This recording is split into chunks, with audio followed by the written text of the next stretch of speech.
యువతకు ఇష్టారీతిన హామీలు ఇచ్చి అధికారంలోకి వచ్చిన కాంగ్రెస్ పార్టీ ఒక్క హామీని నెరవేర్చలేకపోతోంది.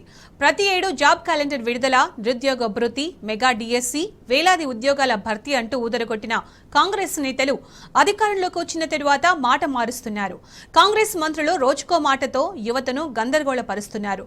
ప్రస్తుతం పనిచేస్తున్న టీచర్లు 60,000 మంది రిటైర్ అయిన వెంటనే మెగా డిఎస్సి వేస్తామని మంత్రి కోమటిరెడ్డి వెంకటరెడ్డి చెప్పడం కొత్త చర్చకు దారితీసింది. ఇప్పుడున్న ఖాళీలను వెంటనే భర్తీ చేయక ఇలాంటి ఫిట్టింగ్లో పెట్టడం వెంటనే నిరుద్యోగులు విమర్శిస్తున్నారు.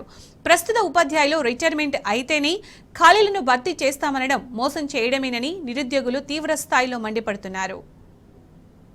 చదువుకున్న యువకులకు ప్రతి కోర్సులో కూడా ఎంప్లాయ్మెంట్ ఇవ్వాలి. అందరికీ గవర్నమెంట్ జాబులు ఇవ్వలేం.